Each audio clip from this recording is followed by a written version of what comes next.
Hello everyone, welcome back. In this video, I'm going to show you how to reinstall Microsoft Print to PDF after deleting it accidentally in Windows 10 and Windows 11.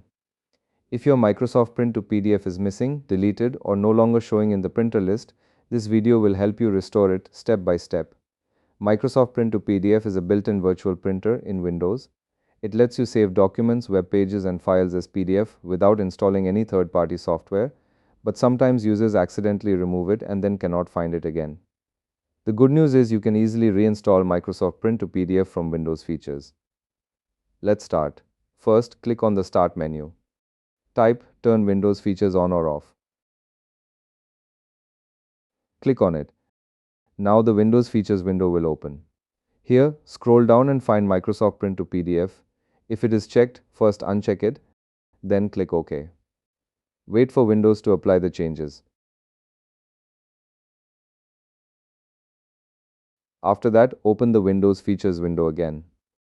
Now check the box for Microsoft Print to PDF and click OK. Windows will install and restore the feature automatically. Once the process is complete, open any document, press Ctrl+P, and check your printer list.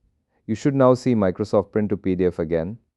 This is one of the easiest ways to fix the issue if Microsoft Print to PDF is missing in Windows 10 or Windows 11.